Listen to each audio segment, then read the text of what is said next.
Halo, selamat malam teman-teman. Cakadola kali ini bertemu kembali dengan Anda. Ini adalah tutorial perdana dari Cakadola, tutorial di mana kali ini saya akan menampilkan sebuah tutorial terbaru terkait bagaimana caranya membuat surat lamaran. Ya, jadi banyak teman-teman yang mungkin setelah membaca lowongan di koran atau di media massa atau di media elektronik istilahnya ya, di Facebook, di WhatsApp dan di lain-lainnya, tetapi masih belum mempunyai apa istilahnya contoh ya bagaimana cara membuat surat lamaran yang baik ya. Jadi ini adalah salah satu daripada contoh dari kami yang ingin menyajikan sebuah surat lamaran. Oke, sebelum kita lanjut, sebaiknya klik dulu subscribe, kemudian like dan juga nanti share ya. Jangan lupa tekan lonceng ya, sehingga nanti Anda tidak ketinggalan informasi kami yang terbaru. Nah oke, untuk membuat format surat lamaran kita menggunakan pada umumnya menggunakan posisi apa istilahnya, menggunakan MS Word ya, dengan Microsoft Word seperti ini ya. Teman-teman sudah mahir MS Word ya. Ya, kurang lebih seperti ini formatnya. Nah, surat lamaran itu. Kemudian ya hal-hal yang harus kita perhatikan ya. Di sini untuk kertasnya kita menggunakan A4 ya. Jadi di sini kita buat settingnya. Saya tidak ini lagi ya untuk masalah layout. Saya pikir teman-teman sudah pada tahu ininya, cara membuat layoutnya untuk marginnya seperti ini. Bisa di customize lagi.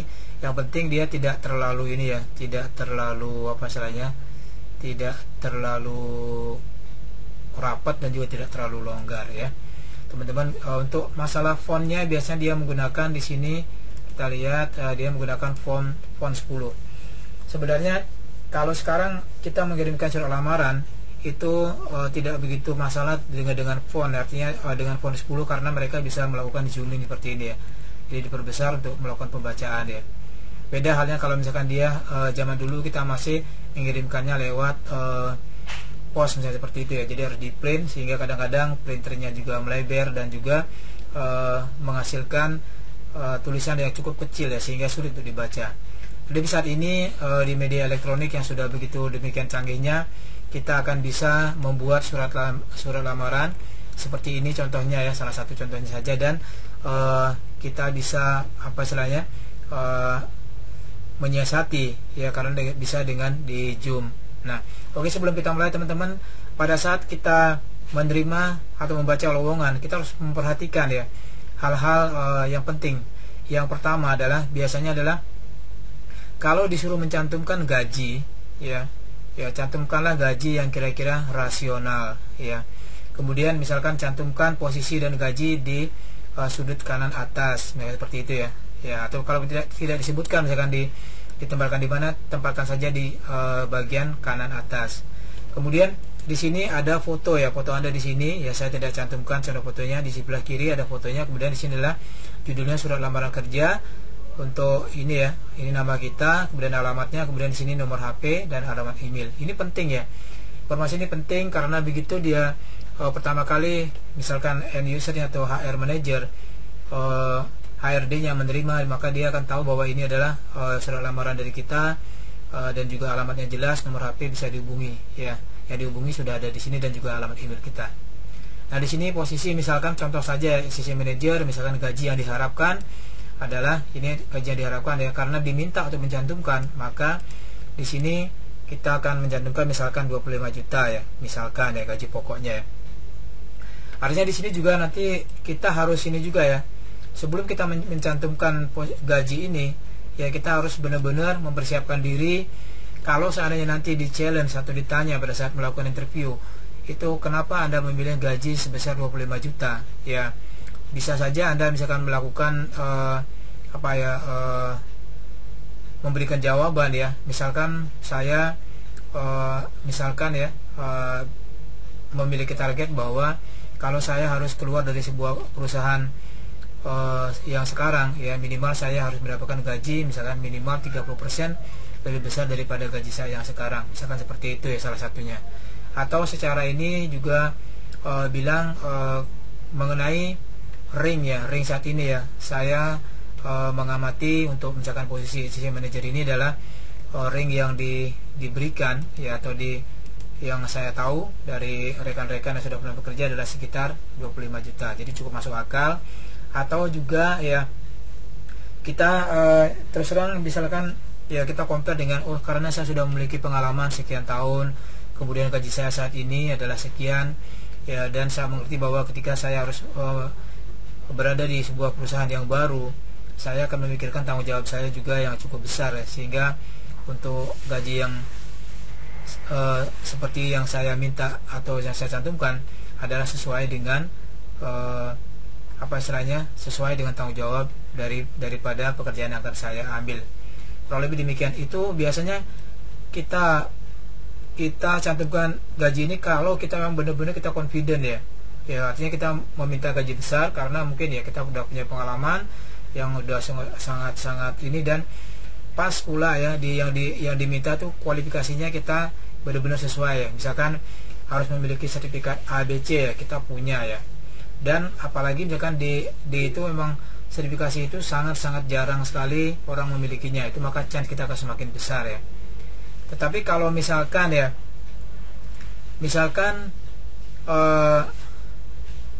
kita tidak yakin ya, kita bisa juga ngasih range ya, misalkan dari 20 sampai 25 juta misalkan seperti itu untuk posisi manajer misalkan ya, kita bisa tambahkan seperti itu. Oke.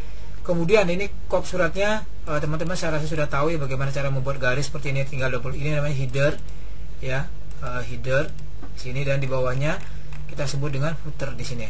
Nah, footer. Jadi header di sini untuk membuat garis, kita tinggal tekan di sini insert, kemudian shift ya, kemudian kita klik di sini line ya, kemudian tarik di sini. Nah, seperti ini. Tekan tombol shift biar dia lurus. Kemudian selesai. Nah, ini contohnya ya. Kalau sudah selesai, ya tinggal diklik di luar, maka dia akan seperti ini. Nah, untuk misalkan memasukkan gambar juga caranya sama kurang lebih ya. Jadi di sini ya kita tinggal insert saja ininya, insert picture ya, seperti itu ya. Ya misalkan misalkan seperti itu, tinggal masukkan saja gambarnya di sini. Kemudian posisi gambarnya ini kita bisa klik kanan ya. Ya di sini ya. Di sini ada pilihannya lagi ya, kita bikin adalah in front of text ya, in front of text ya. Jadi gambar ini bisa digeser-geser seperti ini ya. Oke. Kemudian ya di sini pertama-tama kita akan menulis ini kepada ya, kepada yang terhormat. Di sini kita singkat dengan YTH ya, HR NGA department. Ini sesuaikan dengan lowongan yang mencantumkan ya kemana harus kita kirimkan ya. Kalau misalkan di sini dia menyatakan bahwa di sini lamaran harus dikirim ke HR dan GA departemen, misalkan PT Kiat Muda Indo Asia misalkan ya, dan juga lamaran ini kita akan tulis seperti ini ya. Oke, teman-teman sampai di sini paham ya. Kemudian habis itu baru kita masuk ke dalam body atau body daripada surat lamaran tersebut. Nah, bodinya adalah seperti ini. Jadi Bapak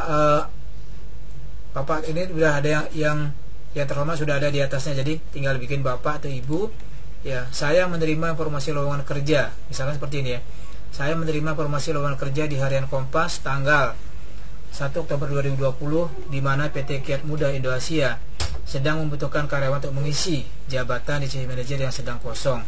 Nah, ini untuk mengisi jabatan sisi yang manajer yang sedang kosong itu juga kita lihat dari dari lowongan kerjanya ya. Kalau memang dia mengatakan ada vacancy atau lowongan karena memang ada yang sedang kosong atau karena ada ekspansi, itu juga sesuaikan ya. Misalkan karena ada misalkan ekspansi dari perusahaan ada, juga bisa sesuaikan dengan ininya. Ya, jadi apa yang ada di lamaran, apa di lowongan itu kita sesuaikan dengan di lamaran kita. Kemudian di sini kita bilang ya, saya sangat berminat untuk mengajukan diri sebagai calon karyawan. Nah, ini sebagai calon karyawan di perusahaan Anda. Artinya kita menunjukkan bahwa kita punya sangat berminat ya. Jadi di sini juga poin kata-kata ini, kata sangat itu juga artinya sangat apa istilahnya berpengaruh sekali ya dibandingkan dengan saya berminat. Kalau saya berminat saja itu berarti kurang antusias, tapi kalau ada kata sangat berminat, nah ini akan menguatkan arti ya. Ketika orang misalkan menerima, dia akan memilih ya, misalkan kalau harus ada pilihan ya, maka dia akan memilih orang-orang yang memang memiliki karakter yang lebih kuat ya, jadi sangat berminat untuk mengajukan diri sebagai calon karyawan. Nah, kemudian disinilah kita akan menyampaikan ya salah satu daripada karakteristik kita. Jadi si interviewer itu pada umumnya akan ingin mengetahui seperti apa karakter kita di sini ya. Seperti ini ya, saya kuningin sedikit. Saya seorang pekerja yang cerdas ya, memiliki loyalitas tinggi, tanggung jawab yang kuat, serta kepemimpinan yang teruji ya, misalkan seperti itu. Jadi adalah strong point kita ada di sini, kita mulai tunjukkan ya. Ya, bila perlu di garis dibuat bold ya, untuk mempertegas itu boleh. Saya berkeyakinan akan menjadi sebuah kesempatan yang baik bagi saya untuk mengembangkan wawasan dan pengalaman saya dengan berkarir dan bekerja di perusahaan Anda sebagai sebuah tim kerja yang memuaskan. Nah, yang pertama tadi di sini adalah kita meng-highlight bahwa kita punya kepribadian yang baik, yang kuat ya, seperti ini, dan punya leadership yang bagus. Kemudian di sini adalah offering kita, ya, penawaran kita kepada. Nah, ini saya ini highlight ya, saya ganti warna hitam lagi ya. Ini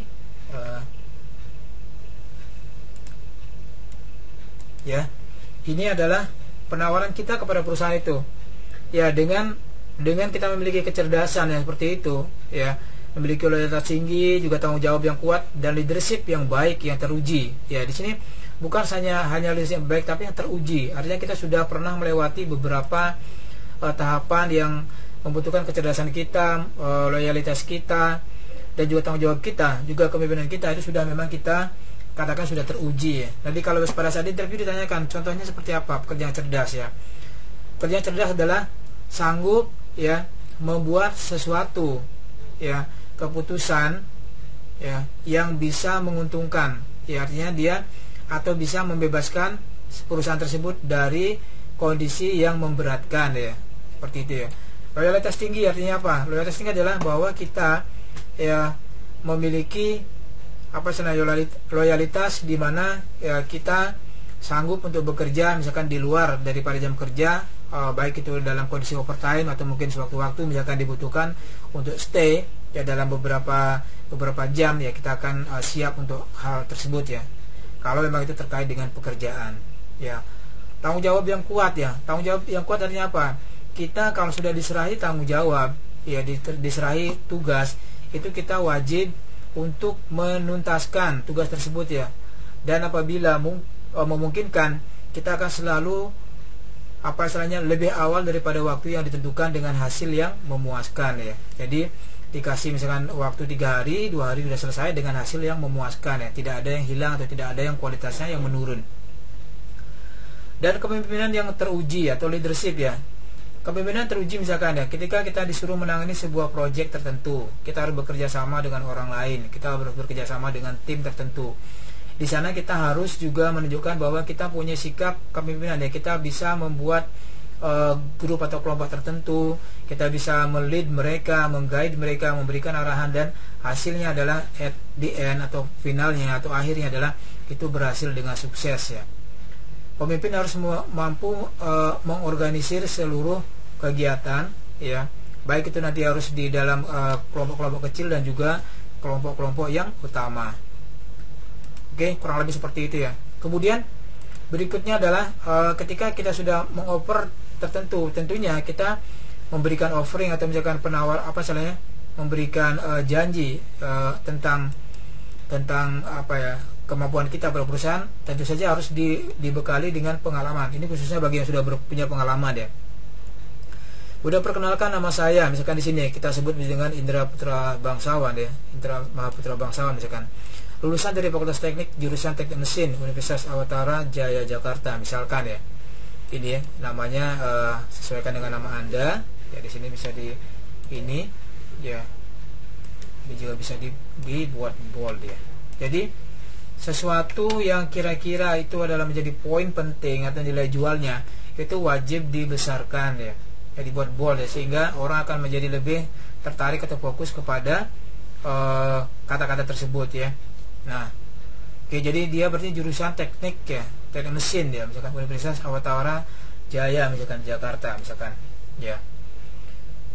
Kemudian berkaitan dengan HSE, kebetulan yang dilamar adalah HSE. Berikut adalah pengalaman kerja saya yang utama. Ya, ini kita sebutkan saja yang utama di sini ya. Ya, karena mungkin tidak bisa menyampaikan semuanya satu persatu. Misalkan di sini ya, posisi ya, jabatan, ICC engineer, kemudian ICC assistant manager, kemudian terakhir adalah ICC manager. Ini adalah pengalaman kerja kita. Nah, pada umumnya ada beberapa perusahaan yang sukanya itu urut ya, dari pertama kali kerja kemudian sampai ke bawah. Ada juga yang meminta ya, urutannya adalah dari yang terakhir baru kemudian yang ke belakangnya. Itu tergantung daripada ini. Tetapi kalau tidak diminta, maka urutkanlah pengalaman kerja dari yang pertama, perusahaan pertama, dan sampai ke perusahaan yang sekarang. Nah, kurang lebih seperti itu ya. Tapi kalau diminta lain, baru kita nanti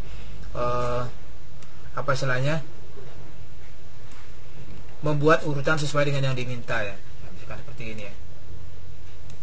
Kemudian di sini adalah salah satu contohnya ya. Jadi nomor, jabatan, kemudian perusahaannya, kemudian lingkup kerjanya, rentang waktunya. Ya, biasanya dia minta bulan juga di sini ya. Ya, bulannya ada sampai bulan, dari bulan berapa sampai bulan berapa ya.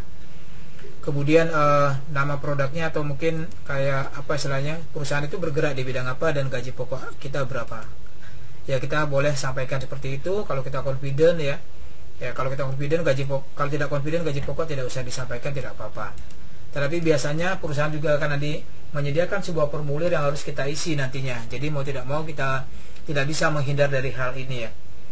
Nah, di sini tadi kita meminta misalkan ya gaji 25 juta. Ya, kenapa? Karena di sini kita udah memiliki gaji misalkan sebesar 20 juta. Maka kenaikan 5 juta, dan juga karena pengalaman kita itu kita bisa jadikan sebuah apa istilahnya kartu as kita ya. Kartu as kita bahwa kita layak untuk berada di level gaji yang tersebut ya. Kemudian kita jelaskan lagi ya, pasti dia akan pengen mengerti juga ya di sini ketika kita udah menyampaikan sini pengalaman kita ini, apa sih kira-kira tugas utamanya ya. Dari keseluruhan tugas dan lingkup kerja tersebut di atas, saya memiliki tugas dan kewenangan ya di sini ya. Ya, tugas dan kewenangannya ya, misalkan seperti ini ya. Dalam HSE antara lain kita harus sebutkan di sini ya, memimpin implementasi OSA, SMK 3, SMK 1, dan surveillance audit misalkan seperti itu ya. Ya, ini surveillance audit, internal audit ya. Internal audit bisa ditambahkan gini, dan external audit. Environmental audit termasuk EICC ya, ini Electronic Industry Citizenship Coalition ya. Jadi ini misalkan kalau kita pernah ada audit yang bisa memiliki nilai jual, kita tambahkan di sini ya. Ya, EICC ya kan. Bold ya, seperti itu ya. Ya. Aktif dalam proyek perbaikan produktivitas dan efisiensi kerja. Ya, ini juga ini nanti kalau ini merupakan sebuah pancingan, nanti ketika saat di interview kita harus sudah siapkan ini produktivitas dengan efisiensi kerja yang mana yang kita sudah lakukan ya. Jadi ini juga sebagai pancingan ya. Jadi artinya kita memberikan umpan kepada apa istilahnya, kepada yang mewawancara kita atau interview kita, dan kita sudah siapkan umpan tersebut ya. Oh, saya misalkan melaksanakan project relay out ya, saya misalkan melakukan project misalkan perbaikan pada SOP, saya melakukan apa istilahnya efisiensi kerja misalkan dengan line balancing, dengan metode apa istilahnya Lean Sigma atau dan sebagainya ya. Termasuk juga manajemen proyek berdasarkan Kaizen dan metodologi Six Sigma ya, atau Lean Sigma ya. Nah, di sini kalau ditanya di Lean Sigma ya, kita harus mengetahui ya Kaizen itu apa ya. Kaizen itu adalah perbaikan yang berkelanjutan ya. Kaizen juga erat kaitannya dengan apa istilahnya 5S ya. Kaizen itu perbedaannya adalah kalau Kaizen itu dia tidak perlu shapingnya besar-besar ya, tetapi dia banyak dan sering ya. Jadi dia kecil tapi banyak Kaizen itu ya. Tetapi kalau Lean Sigma dia adalah projectnya besar, artinya dia bisa membuat shaping yang sangat besar ya.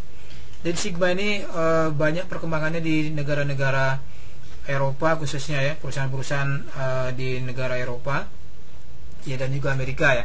Tapi KSN adalah banyak bergerak di bidang di perusahaan-perusahaan Jepang dan juga Asia ya. Ya di mana KSN ini sangat apa istilahnya sangat terkenal juga ya. Termasuk juga 5S-nya ya. Jadi Lean itu adalah fungsi utama daripada Lean adalah untuk mereduce waste ya. Jadi mereduce waste artinya di sini adalah membuang hal-hal yang tidak berguna ya. Kita mungkin masih ingat dengan 8 waste ya. Ya, pertama adalah defect ya, atau 8 waste adalah 8 daripada jenis sampah ya. 8 waste. Yang pertama adalah sampah pertama adalah defect. Kemudian yang kedua adalah overproduction ya. Kemudian waiting ya. Overproduction pertama defect ya. Defect artinya adalah bahwa cacat pada produk ya. Jadi cacat pada produk juga itu adalah bagian daripada hal-hal yang yang akan bisa membuat ini menjadi sampah ya. Jadi defect cacat pada produk harus kita hindari. Yang kedua tadi overproduction. Overproduction adalah membuat produk melebihi daripada yang dibutuhkan ya. Ya overproduction ya. Ya jadi misalkan disuruh mau bikin 100 kita bikinnya 200 ya. Itu juga tidak perlu ya. Harusnya minta 100 kita bikin 100 saja. Ya. Kemudian waiting ya, menunggu ya. Jadi banyak proses-prosesnya kadang-kadang itu misalkan masuk ke dalam oven, kemudian menunggu karena barangnya tidak tersedia atau spare part tidak tersedia. Itu adalah bagian daripada waste ya, harus kita hindari ya. Ya, segala kegiatan yang menunggu itu tidak baik ya. Bahkan kalau misalkan nanti dalam jangka waktu yang panjang atau yang lama itu dikirakan sebagai monumen istilahnya ya. Jadi monumen harus kita pecah lagi jadi kecil-kecil. Bagaimana caranya? Kalau bisa monumen itu kita hilangkan ya. Kemudian berikutnya adalah non productive employee ya. Jadi bukan non productive, not utilize employee, artinya gini, tidak memaksimalkan kemampuan daripada karyawan ya. Misalkan ya seorang yang misalkan mengerti tentang database ya, dia tidak ditempatkan di posisi yang benar. Orang yang misalkan sebenarnya pandai di dalam analisa ya tidak ditempatkan di dalam posisi di proses engineering, tetapi misalkan ditempatkan di HR seperti itu ya. Jadi tidak begitu banyak ya menggunakan, kalau di HR mungkin banyak menggunakan data ya, banyak menggunakan komunikasi, tetapi kalau di engineering banyak menggunakan analisa seperti itu ya. Oke, kemudian transportation yang berikutnya ya. Transportasi adalah hal-hal yang membuat produk itu menjadi lama ya karena adanya transportasi ya. Misalkan masukkan ke dalam kardus ya, misalkan masukkan ke atas troli, kemudian habis troli didorong sedikit, kemudian ditarik lagi menggunakan hand jack, habis itu menggunakan hand jack, kemudian dibawa secara manual, baru kemudian dimasukkan ke dalam baru berjalan, kemudian menuruni tangga, kemudian baru dibawa ke misalkan ke tempat penyimpanan. Itu adalah bagian daripada transportasi ya. Transportasi adalah begitu kita melangkah lebih daripada tiga step itu sudah dianggap sebagai transportasi kalau dalam secara industrial engineering ya. Ya, kemudian tadi transportasi, kemudian I adalah inventory ya. Ya, I adalah inventory. Jadi inventory yang berlebih ya, baik itu masih dalam berupa spare part atau mungkin barang yang sudah jadi, itu adalah hal-hal yang paling merugikan ya. Jadi inventory itu banyak hal ya. Product reject pun juga sebagai bagian daripada inventory ya. Jadi dari bahan mentah kemudian kita olah sampai dia menjadi barang jadi, itu juga tetap akan menjadi inventory. Jadi inventory ini kalau banyak itu menjadi hal yang sangat berbahaya sekali. Karena apa? Modal kita akan mengendap di sana ya. Ya. Kemudian M adalah motion. Motion adalah gerakan-gerakan yang tidak perlu, misalkan ya menjangkau, menjinjit, memutar, memilih file dan sebagainya ya. Jadi itu adalah hal-hal yang sebenarnya harus kita hindari ya. Jadi sebisa mungkin motion itu ya tidak terlalu banyak ya. Ya sekali lagi, memutar, menjangkau ya, menjinjit ya, memilah-milah itu adalah bagian daripada waste ya. Ya, jadi kemudian yang ketiga adalah E, ya, excess processing. Excess processing adalah begini ya, stasiun kerja terlalu banyak ya. Misalkan kita sebenarnya memerlukan, sebenarnya kalau dianalisa cuma butuh 6 stasiun kerja, tetapi karena salah dalam misalkan layout atau salah dalam line balancing, kita masih menggunakan 10 stasiun. Jadi yang 4 stasiun itu akan menjadi waste ya. Ya, itu namanya excess processing. Jadi proses-proses yang menambahkan proses-proses yang sebenarnya tidak kita butuhkan ya. Kemudian berikutnya adalah saya memiliki sertifikasi. Ya, ini misalkan yang terkait dengan AK3 umum itu kita perlu kita jelaskan dengan yang terkait dengan HSE maksud kami ya. Misalkan ahli K3 umum misalkan ya. Internal auditor untuk ISO 19011 2002 ya. OSAS ya, kemudian SMK 3, Six Sigma Black Belt atau mungkin Green Belt ya di sini. Ya, itu perlu disampaikan juga ya. Ya, karena juga terkait dengan ini ya, project tadi ya. Kemudian project manajemen expert dan juga teknisi K3 listrik misalkan seperti itu ya. Nah, di sini juga untuk tambahannya ini adalah tambahan yang perlu kita sampaikan juga ya. Saya juga menghadiri seminar, training dan pertemuan lokal dan internasional di perusahaan, antar perusahaan dan dengan pihak pemerintah maupun swasta. Ini juga bagian dari nilai jual kita ya. Nah, tetapi ini kalau misalkan aja disuruh menunjukkan ya, kita jangan sungkan-sungkan untuk menunjukkan sertifikat kita atau mungkin bukti yang lain yang bisa menguatkan kita bahwa kita benar-benar kita merupakan kandidat yang lebih yang benar-benar kita istilahnya ready untuk join di perusahaan tersebut ya. Jadi kita harus siap-siap untuk apa istilahnya memberikan pancingan dan juga menyiapkan amunisi ya untuk menjawabnya nanti ya. Ya. Jadi siapkan sertifikatnya. Kemudian baru di sini closingnya ya. Nah, closing ya, terakhir closing. Dengan pengalaman tersebut saya mengajukan diri melamar pada posisi ya, di posisi ya, posisi assistant manager. Saya siap ditempatkan. Nah, ini juga kadang-kadang ada pilihannya juga ya. Kalau memang kita benar-benar bersedia ya. Saya siap ditempatkan di wilayah manapun di Indonesia dan siap bekerja per misalkan ya 1 Januari misalkan di sini ya 2021 atau kapan ya. Ya, sesuaikan ya. Kemudian terlampir adalah daftar riwayat hidup. Nah, di sini adalah kesanggupan kita di sini tadi ya. Ya, kesanggupan kita juga bisa menilai plus. Misalkan kalau memang perusahaan mau menempatkan kita di mana saja dan kita bersedia, kita tuliskan ya. Tetapi kalau tidak ya kita harus terus terang di sini ya. Di wilayah manapun misalkan di Jawa ya, atau misalkan di manapun di misalkan Indonesia Timur atau misalkan Indonesia Barat ya, seperti itu ya. Dan siap bekerja kapan? Nah, ini misalkan ya 1 Januari 2021. Ya, ini akan lebih mengkonfirmasi lagi, oh ini memang benar-benar sudah siap ya. Kemudian terlampir adalah daftar riwayat hidup dan salinan sertifikat. Terima kasih atas perhatiannya dan saya menunggu untuk panggilan interview.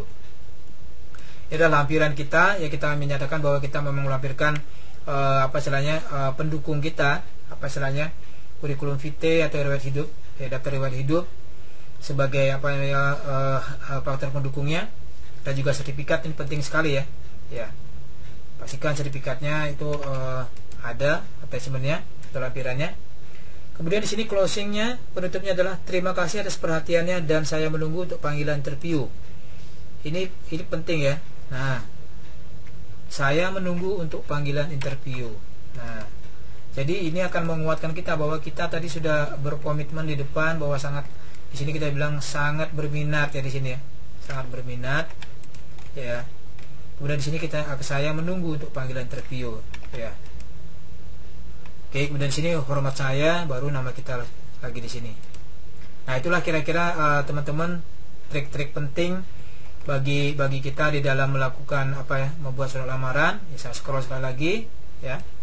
Kalau lebih seperti ini ya, teman-teman bisa screenshot atau di pause dulu kemudian dilihat seperti ini. Nah, demikian teman-teman contoh daripada cara membuat surat lamaran ya dengan Microsoft Word ini, dan ini sudah ya terbukti ya untuk bagi pengalaman kami saja bahwa dengan membuat surat lamaran yang demikian itu akan mendapatkan panggilan kerja ya yang lebih besar ya. Karena sekali lagi kita membutuhkan tips dan trik ya bagaimana kita menyiasati atau membuat end user tertarik untuk membaca surat lamaran kita. Ya, demikian teman-teman sharing dari kami. Semoga berkenan dan semoga berhasil di dalam interview teman-teman. Terima kasih. Selamat mencoba dan semoga interview teman-teman sukses dan mendapatkan pekerjaan yang terbaik. Sampai jumpa.